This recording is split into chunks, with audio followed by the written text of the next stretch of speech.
Hello, welcome to Wrenching Rick's Garage. I am fighting with a stuck distributor right now in a Ford big block that I need to get out and get it all cleaned up and put it back in so I can adjust the timing. This is on the Black Sheep project.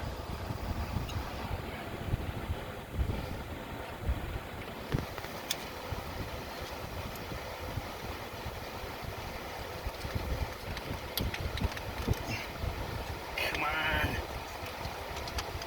Okay, you're gonna need precipitation. I can see it coming.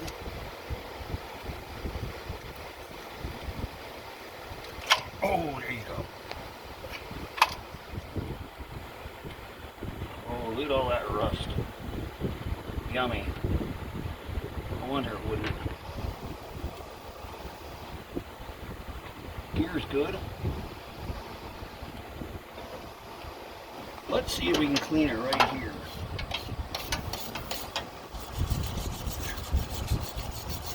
I'm going to clean this off to get rid of all this corrosion, and then we're going to blow it off with the air hose, grease it, put it back in,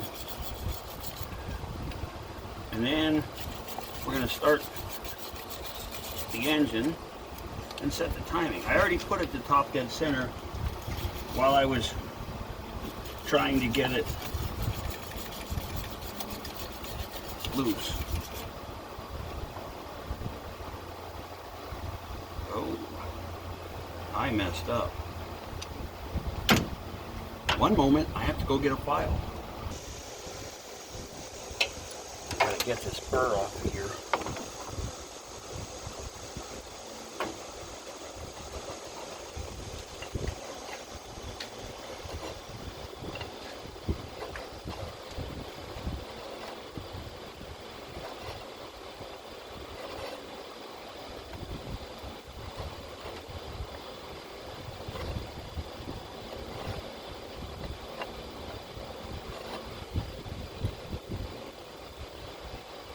If there's any kind of a burr on here, this distributor won't sit in her flat, and it's going to create a problem on the cam gear.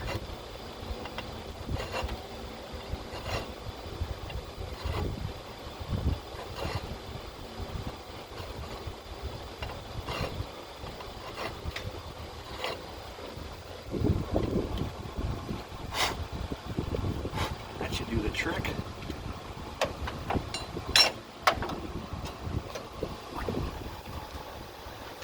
I'm going to take just a dab of grease and put it around this base, and hopefully that'll help so it won't corrode up again. AMSOIL grease. I use a lot of different AMSOIL products and I love them.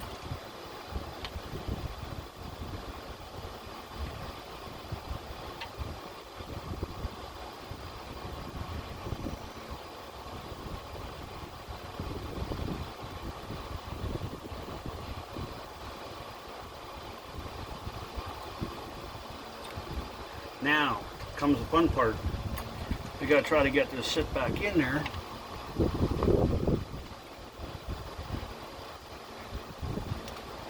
Where it was.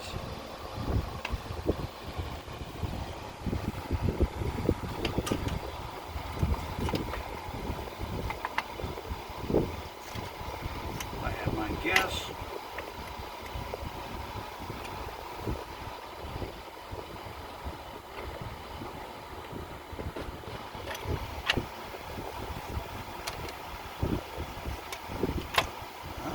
Look at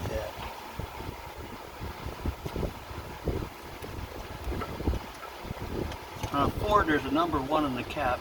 The camera really can't pick it up, but it's there.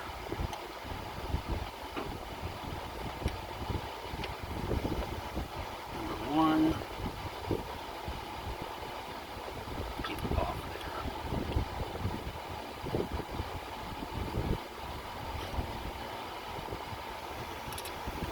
Once this drops down,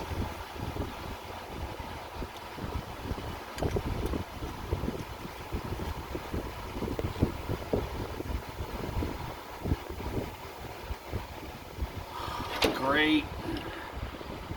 I have to play with the meat slicer now. That's always swell. This has one of these fans on it that are like razor blades. I didn't do it. Somebody did it. It's not staying. clutch fan on it. I have to turn it over just enough to get the distributor to drop. Sometimes they're really temperamental. Come on now.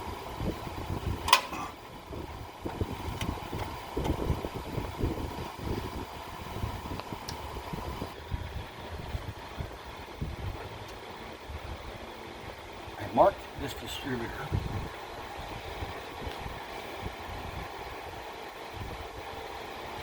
That should be it right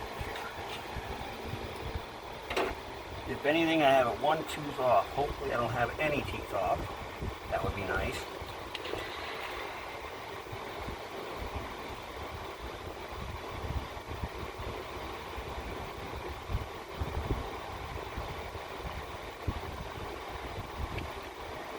I'm going to snug this up.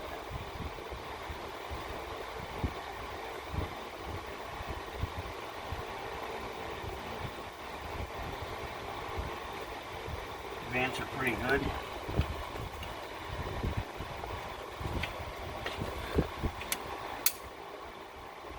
And if you probably noticed, the coil is not mounted right now because I have to actually mount it in a different spot. I don't like where it's at. So it's temporarily on there just so I can start it. Snug this up. Sometimes the distributor drops in real easy, sometimes they don't.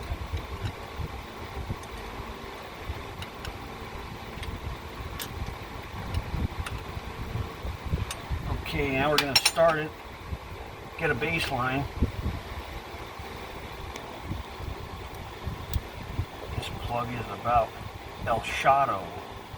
This whole thing's going to be changed with the EFI module. Just haven't gotten to it yet. That's part of the project. It's on, that's on. Okay, let's see what it does. And where is my timing light?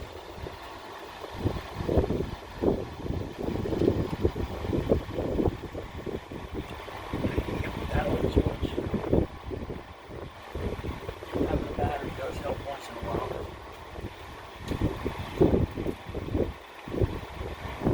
Yep, that's going to make it.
Okay, make sure these wires are marked.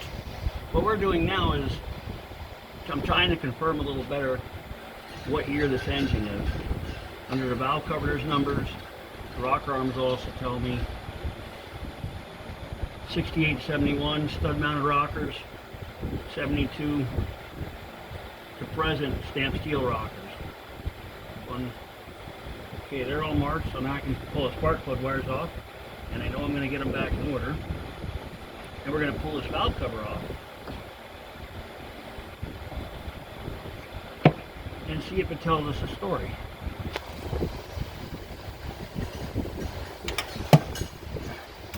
Oh my, it's a long hose.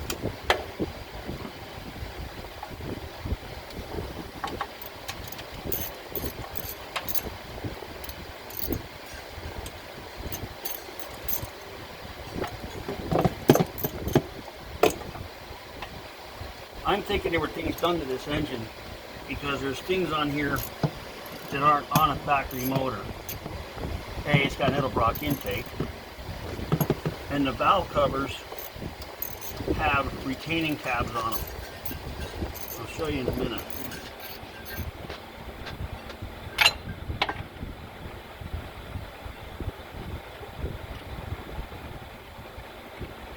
This little tab is not factory. That's what makes me think that something was done to this engine.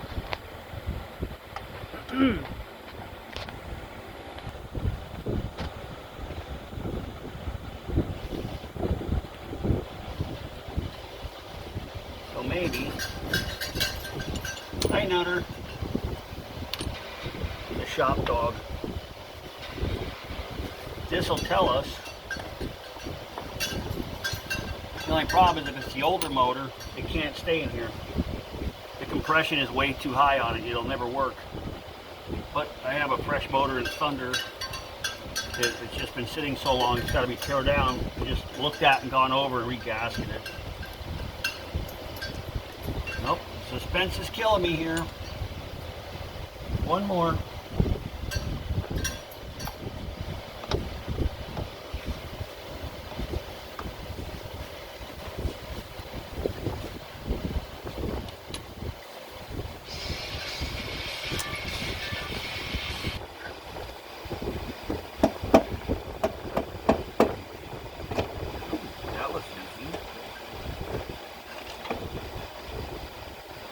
Stamps. Oh, would you look at the inside of this engine? I'll be. Wow. It's a good wow. This engine is spotless inside. Oh yeah, this engine was rebuilt for sure. Well, guess we can put that back on. But it's a 1972 to 87, somewhere in there. Let's not be confused. The dipsticks are the oil pan, but there's a spot for dipsticks here, where it comes out the front. Usually cars have it in the front here. So that kind of threw me for a loop. But I don't really care because this looks brand new. The only thing I'm worried about yet is if the timing chain has slop in it or not, which I'm going to try to find out when I do the fuel pump. I'll bring you up to speed on that video when it starts, and coming up real soon I'm going to do a know-how video basically on the Fords that I know about, places they rust, why they rust, and how you can prevent it for your older cars, like what I have, the 80s, the 70s, and so on and so forth. So thanks for watching. Hit that subscribe button down below, and have a good night.